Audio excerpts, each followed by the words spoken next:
뜨거웠던 초대교회 1세대들의 예수님의 제자들이 다 죽고 이제 2세대들이 열심히 신앙생활을 하려고 노력을 하는데 1세대의 뜨거운 만큼 2세대는 그런 뜨거움을 갖기가 좀 어렵죠. 우리나라 삼성의 창업주가 누구죠? 고 이병철 회장이죠. 그죠? 작은 가게에서부터 시작됐던 이 삼성이 지금은 이제 그 돌아가신 고 다음 아들이 누구죠? 이건희 회장이었죠. 지금은 누구죠? 이재용, 제 친구입니다. 동갑이에요, 동갑. 네, 학번도 똑같아요. 근데 어쨌든 이제 그런 이제 흐름을 보면 1세대와 2세대와 3세대는 이게 마음이 달라요. 그러니까 1세대 이병철 회장이 갖고 있던 마인드하고 이건희 회장님 마인드하고 지금 이재용 회장 마인드는 좀 다를 수밖에 없죠. 왜냐하면 시작할 때와 한참 커졌을 때와 이거를 지금처럼 큰 삼성으로 만들었던 이건희 회장의 그 수많은 노력들을 이제 이재용 회장이 이어가야 되는 거 아니겠어요? 근데 그렇게 본다면 신앙도 1세대는 순교자의 신앙, 다 순교했어요. 예수님의 제자 다 순교했는데 그 중에 유일하게 순교는 아니지만 반모섬에 유배가 돼서 거기서 100세 가까이 된 할아버지 요한 사도, 이 사람이 쓴 내용을 보면 사실 이 요한 1, 2, 3서 요한계시록 요한복음 썼지만 그분은 마음속에 있던 것들이 이제 내가 예수님의 예수님을 경험한 마지막 한 사람으로서 이제 뭔가 해주고 싶은 게 있는 거예요. 그건 바로 다음 신앙의 2세대, 3세대들을 위해서 너희들도 예수님께서 살아계셨을 때 이 마음을 좀 전달받아라 하는 마음으로 요한 1서, 2서, 3서가 쓰여졌고 내일 새벽에 우리 특별 새벽기도 시작하는 날도 그날도 요 다음 내용으로 이제 다루게 됩니다. 뜨거웠던 1세대의 신앙을 2세대, 3세대가 연결되기를 바라면서 AD 85년경에 쓰여졌던 이 요한 1서의 이 내용은 2세대 크리스찬에게 주는 도전의 메시지로 대단히 중요합니다. 특별히 오늘은 핵심적인 중요한 몇 가지를 점검을 하고 그 다음에 요한이 늘 집중했던 게 사랑이었어요. 사랑. 이 사랑에 대한 이야기는 정말 사랑 타령이라고 할 만큼 2세대에게 주는 메시지는 뭐냐 하면은 사랑을 해야 되는데 세상을 사랑하지 말라는 거예요. 오늘 설교의 제목대로 영원한 것에 집중해서 영원한 것을 사랑해야 된다. 그러면서 육신의 정욕, 이생의 자랑, 이런 이야기들이 이제 연결돼서 나오죠. 자, 이제 오늘 이 본문을 가지면서 제가 요즘 21세기를 살아가는 외국 젊은이와 우리나라 젊은이의 결혼의 제1 조건을 통계 조사한 걸 봤어요. 유럽 사회에서 젊은이들이 결혼의 제1 조건을 뭐라고 했을까요? 결혼의 제1 조건. 제일 중요한 거. 인생관이라고 말했습니다. 이 세상을 어떻게 살아갈까? 어떤 마음으로? 그러니까 세계관 혹은 인생관이라고 얘기했어요. 근데 21세기 한국 사회 젊은이들, 요즘 한국 사회 젊은이들에게 있어서 결혼의 제1순위는 뭘 것 같습니까? 뭐라고요? 그렇죠. 돈이라고 가르치셨을 수 있어요. 현금이 있어야 된다. 돈이 있어야 된다. 이게 우리나라 젊은이들의 가장 일반적인 대답이었습니다. 이거 누가 가르쳤을까요? 우리가 가르친 거예요. 부모라고 멀리 말하지 마시고 우리가 가르쳤어요. 왜냐하면 우리가 그렇게 살았잖아요. 우리가 그렇게 보였어요.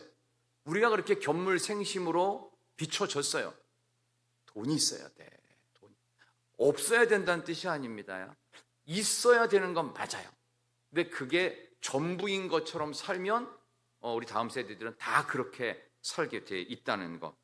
그런 점에서 2세대의 식어진 신앙에는 바로 이러한 세상이 줄 수 있는 좋은 조건들이 더 많이 있다는 것을 요한 사도가 이미 알고 있었어요. 그랬기 때문에 정말 더 사랑해야 될 것은 그런 게 아니다 하면서 전 세대에 걸쳐서 이야기를 하고 있어요. 여기 보니까 12절에 자녀들아, 13절에 아비들아, 13절 중간에 청년들아, 14절에 아이들아, 14절 중간에 청년들아, 이게 썼죠. 전 세대를 향한 메시지를 쓰고 있습니다. 여기서 제일 중요한 것은 너희들이 지금 집중하고 있는 것이 아니라 영원한 것을 사랑해야 된다. 오늘 결론이 맨 마지막 17절에 있습니다. 한번 볼까요? 17절, 이 젊은이들에게 또 가슴이 식어진 분들에게 이 메시지를 드리고 싶은데요. 17절, 이 세상도 시작. 오직 하나님의 뜻을 행하는 자는 영원히 거하느니라. 아멘. 영원한 것이 뭐냐? 하나님의 뜻을 행한다. 이 굉장히 추상적이거든요. 보이지 않는 하나님을 마치 보이는 하나님처럼 그렇게 해서 하나님의 뜻을 알아가야 되는데, 제일 중요한 건 하나님의 뜻은 어디에 있을까요? 우리가 경험하고 들은 데서 있지 않고 전부 다 성경에 있습니다. 우리 다음 세대들이요, 성경을 좀 제대로 알아야 됩니다. 심지어는 목회자들도 성경을 몰라서 성경에 대해서 이렇게 설교를 부탁하면 부담스러워하는 목회자들도 사실 있긴 있어요. 근데 이게 해야 되니까 열심히 하다 보면 성경에 야, 이런 게 있었구나, 이런 게 있었구나. 신대원 가려고 그렇게 죽어라고 성경을 딸딸딸 다 외웠다고 했는데도 불구하고 설교를 준비하려고 보니까 여기에 이런 신비한 말씀이 있었구나, 이런 생각을 하게 된다니까요. 그렇다면 얼마나 우리가 성경을 모르고 있는가. 한번 검사를 해보겠습니다. 소지품 검사. 자기 성경책 한번 들어보세요. 자기 성경책. 이런 살짝 들어보세요. 예, 됐어요. 우리 어르신들은 거의 다 있는 걸로 확인됐습니다. 이 성경도요, 좀 무게가 있는 걸 갖고 다니는 게 조금은 더 좋은 것 같아요. 물론 관절염이 있거나 70 넘으신 분들은 뭐 아무렇게나 하고 다녀도 돼요. 근데 좀 젊은 분들은요, 이 성경책도 좀 두꺼운 거, 좀 묵직한 거, 좀 들었을 때 무게감이 있는 거. 제가 예전에 부목사 시절에 이제 담임 목사님 따라다니면서 이제 신방을 했거든요. 그러면은 운전을 하고 그 다음에 주로 했던 게 뭐냐면 예배 인도를 하면 이제 담임 목사님이 설교하시고 기도하시고 뭐 그랬어요. 근데 그렇게 따라다녔는데 어느 날은 이게 전 지금 제일 큰 성경 지금 쓰고 있는데 좀 얇은 성경을 갖고 왔던 적이 있어요. 그러니까 글씨도 아주 조그매요. 조그만. 좀 작은 성경 갖고 계시는 분들이 있죠. 그분들은 눈이 좋으니까 그런 거 갖고 다닐 수도 있는데, 어쨌든 성경을 딱 보더니 그때 목사님이 그러는 거예요. 자네 성경 그거밖에 없어, 그러는 거예요. 그래서 아닙니다, 또 있습니다. 그러니까 다음에는 좀 묵직한 거 갖고 다녀. 그게 인생의 무게야. 그 정도로 좀 무게감이 있어야지. 그거 수련회 때나 갖고 다녀서 짐 많을 때, 짐 들을 때 할 수 없으니까 조그만 성경책 갖고 다니지 말고 신방 갈 때는 좀 묵직한 거 갖고 다니고. 그래서 그 목사님은 가방이 따로 있어요. 성경과 찬송가가 따로따로 있는 그걸 갖고 다니시더라고요. 그래서 제가 그때부터 성경을 바꿨습니다. 그래서 지금도 이렇게 거의 1년에 한두 번씩 성경을 바꾸는데, 웬만하면 봤던 성경이 편해서 몇 년째 안 바꾸고 좀 있습니다만은, 이게 무슨 얘기냐면 우리가 하나님께 집중하고 영원하신 하나님의 뜻을 행하는 영원히 사는 것에 집중하려면 여러분의 성경도 있어야 되고 또 성경을 자주 대할 수 있어야 된다. 그래서 휴대용으로 그냥 편하게 갖고 다니는 거 말고라도 따로 내 성경이 있어야 된다는 거. 그래야 하나님의 뜻을 알지. 뭐 어떻게 아시겠습니까? 아무리 설교를 많이 들어도 그때뿐이에요, 거의. 그럼 이걸 적용하거나 이걸 간증하고 돌아다니지 않는 한 이 성경이 내 말씀이 될 리가 거의 없어요. 그러면 내 성경이 있어야 된다. 되도록이면 성경은 갖고 다니시는 게 제일 좋고, 정 힘드신 분들은 여러분 자리 다 있잖아요. 지정석, 그죠? 다 있죠. 지정석 그죠? 없는 분은 제가 지정해 드릴게요. 여기 보면 요 앞에 이렇게 해가지고 이렇게 폭탄 맞은 여기 저기 여기 한 서너 군데 있어요. 여기만 안 앉으시더라고 보니까. 그러니까 내 자리가 거의 있다면 거기다 아예 놓고서, 또 성경책은 요즘에 잘 가져가지도 않아요. 그러니까 놓으세요. 아예 놓고, 나는 예배 드릴 때 무조건 저 자리에서 예배를 드리면 성경을 펼치겠다, 성경을 읽겠다, 좀 그런 마음으로 갖고 다니셔도 좋습니다. 그만큼 영원한 것에 집중한다는 건 중요한데 그게 하나님 말씀, 성경이 있다. 그래서 우리가 누려야 될 가장 좋은 인생관에 대해서 사도 요한이 기록한 아주 중요한 게 있어요. 12절에서 14절까지 한 번만 다시 읽겠습니다. 12에서 14절입니다. 한 번 더 읽겠습니다. 12절부터 14절. 자녀들아, 내가 너희에게 시작.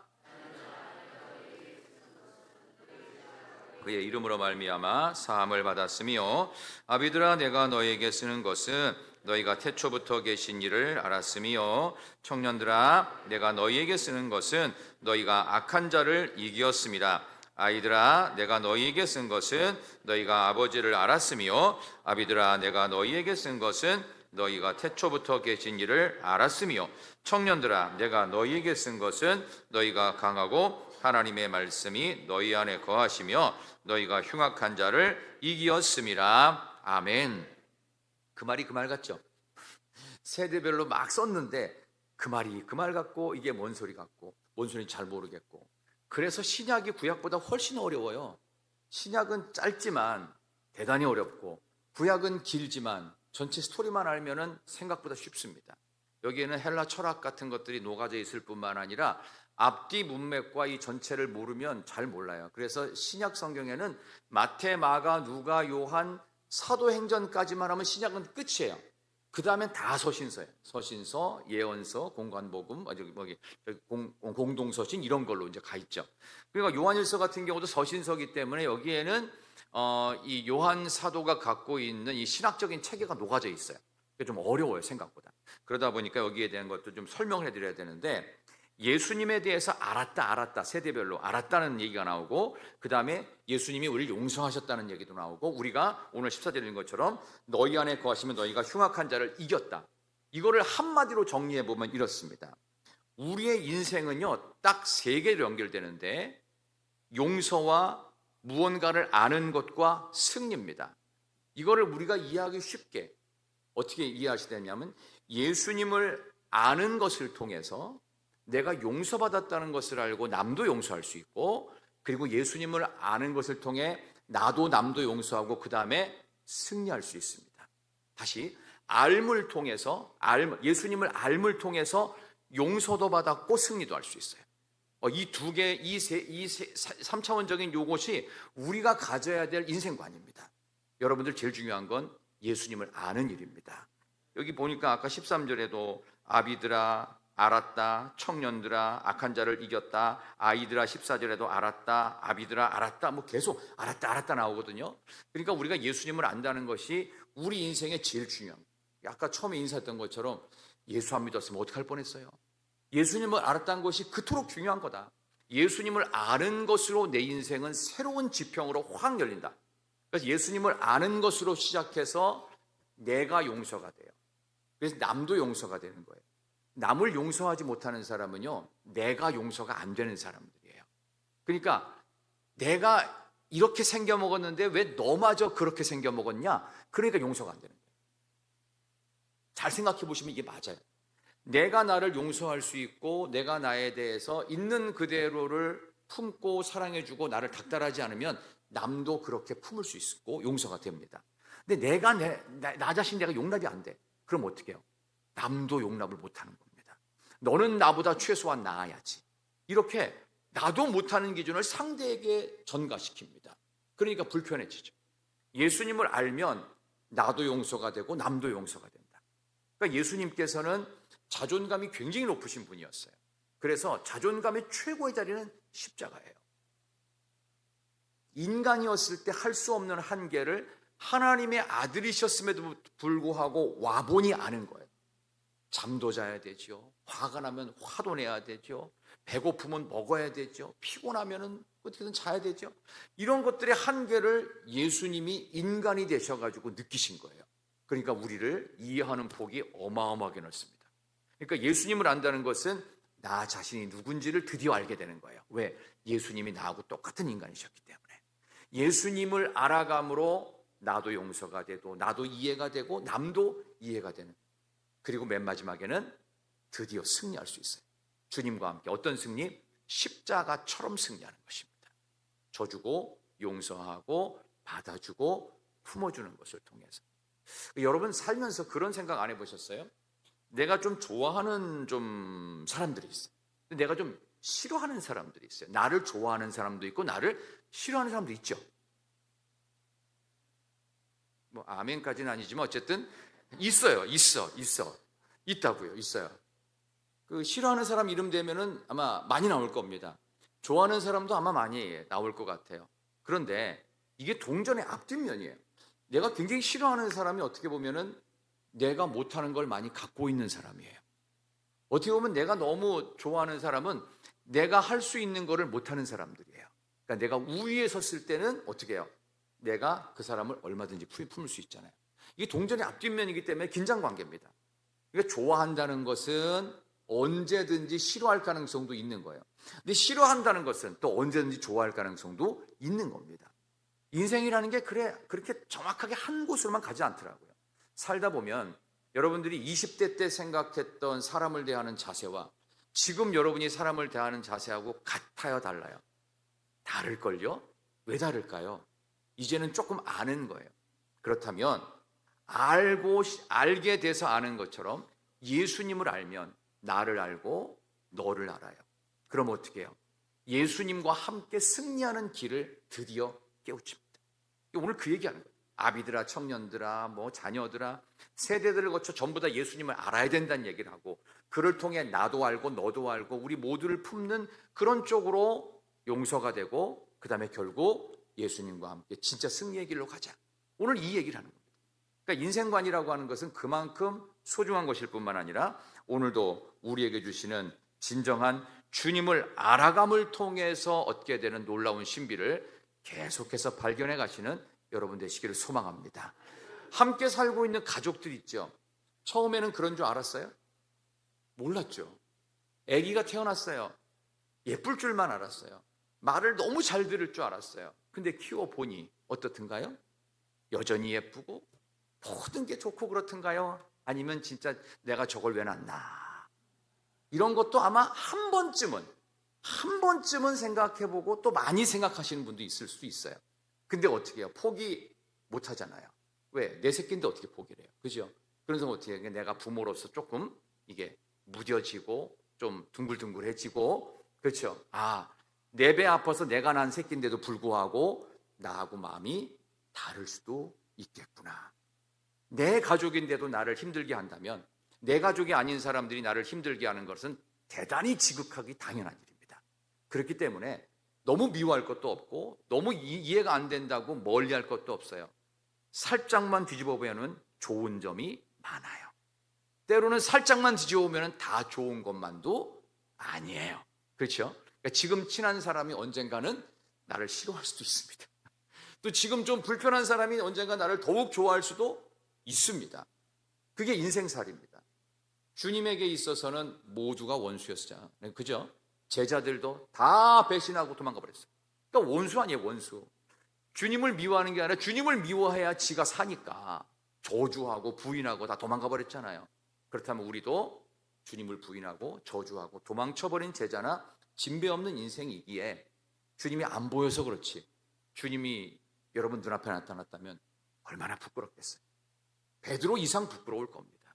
그런 점에서 주님을 알아감으로 나도 남도 이해하고 다 용서하고, 그리고 이제 주님과 함께 진정한 십자가 승리를 향해 갈 수 있는 자녀 세대, 부모 세대, 조부모 세대, 우리 모두가 될 수 있기를 축원합니다. 우리 옆에 계신 분들에게 인사합시다. 나는 당신 모습 그대로를 좋아합니다. 시작. 나는 당신 모습 그대로를 좋아합니다. 가로 열고 싫은 게 생각보다 엄청 많아요. 가로 닫고. 근데 이거를요 조금만 돌려보면요, 그게 내가 못하기 때문에 그럴 수 있어요. 그러니까 저 사람은 뭔데 나보다 이런 걸 잘하나 이렇게 생각할 수 있어요. 그러니까 근본적으로 예수님을 알아갈 때 내가 용서가 돼야 돼요. 그리고 남을 용서가 돼야 되고, 그럼 이해가 되는 거예요. 그 다음에 함께 승리하는 길로 갈 수 있다. 좀 설명이 좀 어려웠지만 어쨌든 그런 게 있습니다. 공유되어진 어떤 영적 인생관입니다. 두 번째는 뭐냐? 이 세대에게 주는 메시지인데, 세상 사랑하지 말고 영원한 것을 사랑해라. 오늘 그런 얘기입니다. 인생에는요 진공 상태 없습니다. 아무것도 없는 게 없어요. 인생에는 반드시 뭐가 차 있어야 돼요. 그러니까 하나님을 사랑하면요 다른 게 못 들어와요. 세상을 사랑하면 하나님 들어가요, 못 들어가요? 못 들어가요. 이미 찼기 때문에 들어갈 자리가 없는 거예요. 그렇다면 우리가 좀 교회에 대해서, 또 뭐 교회 다니는 누군가에 대해서 좀 싫어한다. 그럼 뭐가 찬 걸까요? 내 생각이 꽉 차버린 거예요. 예수님 안 들어갔다는 뜻이거든요. 진공 상태는 없어요. 비어있는 상태에 무슨 뭐 무념무상, 불교에서 얘기하는데 무념무상을 위해 노력하는 자기네 생각이 꽉 차 있대요. 그러니까 사람은 진공 상태 전혀 절대 없습니다. 무조건 선한 것이 아니면 악한 것이 차 있고, 예수님 아니면 세상이 차 있는 거예요. 무언가 하나가 차 있기 때문에 딴 거는 못 들어간다, 이렇게 생각하시면 됩니다.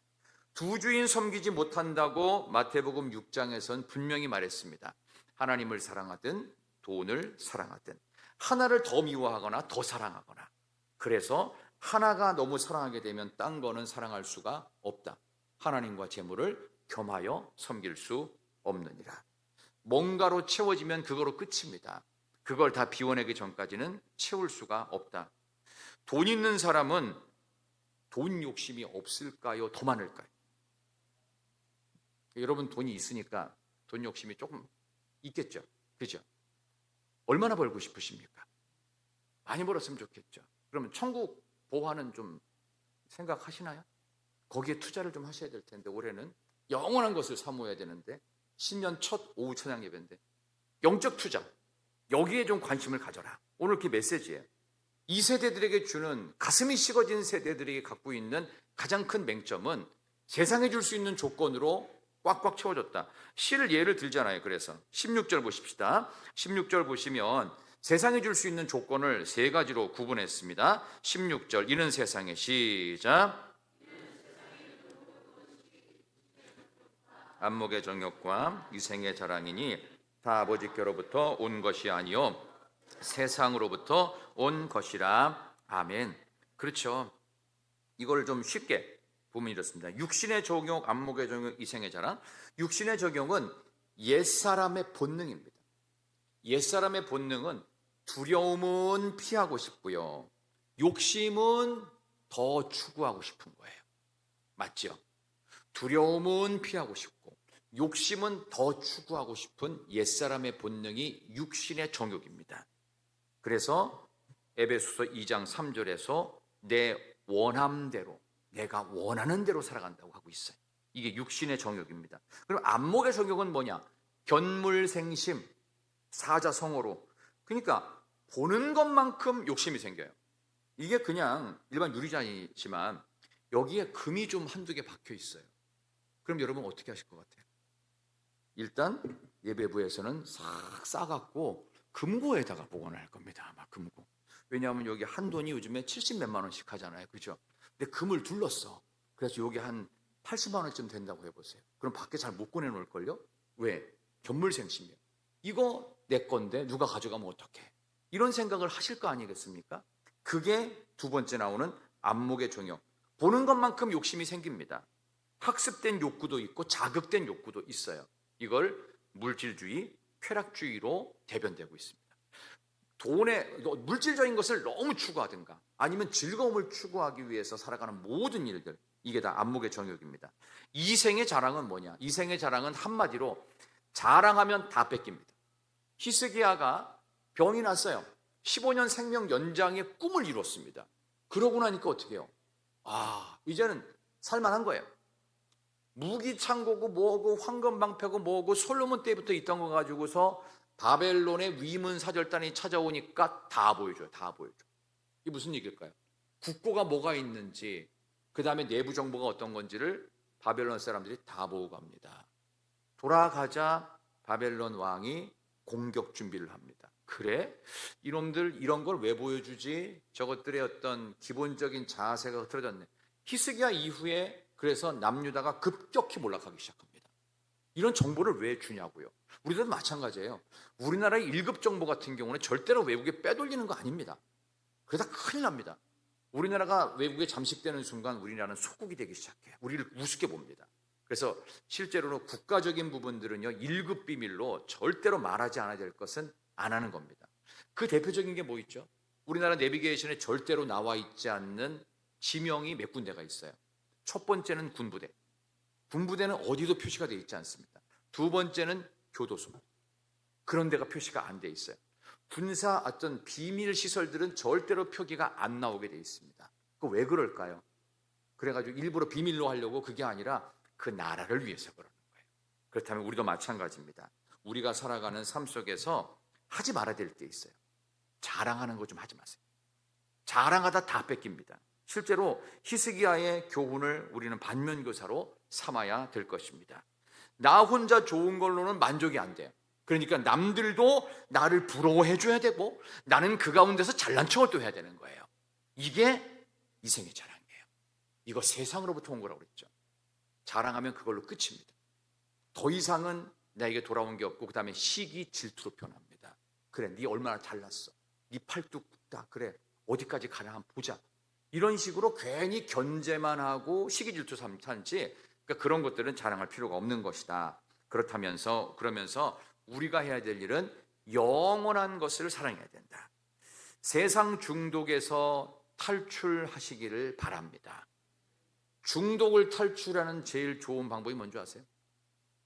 중독 중에 여러 가지가 있어요. 뭐 알코올 중독, 뭐 니코틴 중독, 약물 중독도 있을 수 있고, 뭐 그다음에 도박 중독. 도박 중독도 이게 끊기가 너무 어렵죠. 도박 중독 끊어내려고 막 손목을 자른 사람이 있어요. 나중에 어떻게 하는 줄 아세요? 여기다가 뭐 하나 달고 또 하고 있어요. 이거 갖다 이렇게 해가지고. 이게 보통 이 팔 다 잘리니까 이제 발로 하더라고요. 발로. 와, 이게 가능한 얘기인가 싶은데 중독이 그렇게 무서운 거예요. 근데 도박 중독에서 극복한 사람, 제가 실제 이야기를 들었어요. 그러는 거예요. 취재를 했는데 도박을, 이게 이런 중독을 이길 수 있는 한 가지 방법이 딱 있대요. 본인이 경험했대요. 더 센 중독이 작용된대요. 더 센 중독. 그 더 센 중독이 뭐냐? 예수님께 중독되래요. 예수님께 중독되는 건 뭐냐? 예수님께 미쳐버리면 돼요. 그러니까 신앙이라고 하는 것은 예수님께 미칠 때까지 가는 거예요. 예수가 내 삶의 전부가 되는 거예요.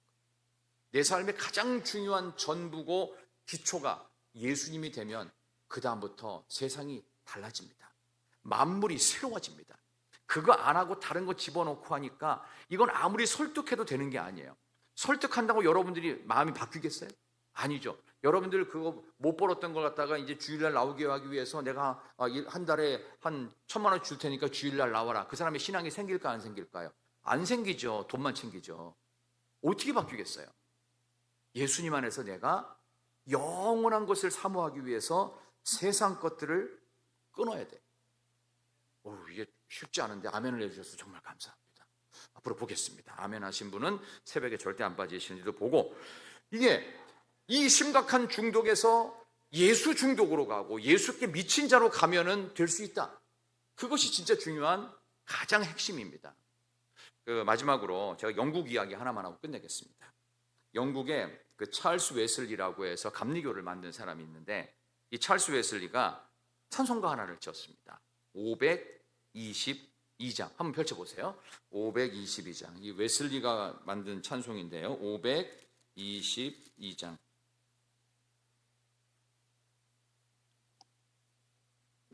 1707년에서 1788년까지 사신 분인데, 여기서 우리 3절 한번 봅시다. 3절. 522장의 3절 한번 보시면 웨슬리가 어떤 마음으로 이거를 썼는지를 우리는 잘 알 수 있습니다. 522장의 3절. 웬일인가 내 형제, 한번 읽어볼까요? 시작. 웬일인가 내 형제여, 재물만 취하다 세상 물질 불탈 때에 너도 타겠구나. 아멘하기 좀 무섭죠? 혹시 나도 타들어가지 않을까 싶은 생각. 근데 지금도 보면은 이제 뒤로 돈 챙기시는 분들이 많을 텐데, 재물만 취하다 세상 물질 불탈 때 나도 그 불에 타버리면 어떡하나. 그런 염려 속에서 1700년대는 사실 영국이 근대화에 시작되었던 바로 산업혁명의 분위기가 막 물결치됩니다. 그래서 당시 영국 사회는 점점점 부가 많아지기 시작했습니다. 엄청나게 발전하고 부귀영화가 가득 찬 생활 속에서 그들이 가졌던 순수한 신앙 대신에 그들에게 뭐가 많아졌냐? 돈 중심의 신앙. 돈 많이 주는 직장은 천국이고, 돈을 좀 적게 주는 직장은 지옥이고, 이런 식의 생각들이 크리스찬들에게 아주 팽배해 있던 때입니다. 그럴 때 찰스 웨슬리가 감리교를 만들고 거기서 부흥을 일으키면서, 이게 웨일즈 부흥의 하나의 모습인데, 그 부흥을 일으키면서 거기서 하나님 앞에 돌아올 수 있는 방법은 우리가 하나님보다 더 사랑하고 취해 있고 중독되어 있는 재물로부터 탈출해야 된다. 그래서 이 찬송이 지어진 거예요. 한번 3절 한번 불러볼까요?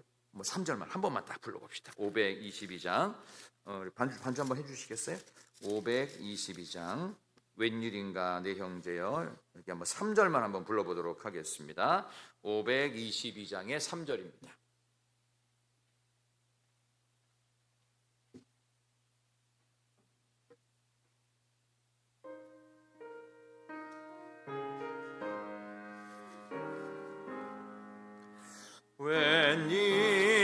웬일인가 내 형제여 제물만 취하다 세상 물질 불탈 때에 너도 타겠구나.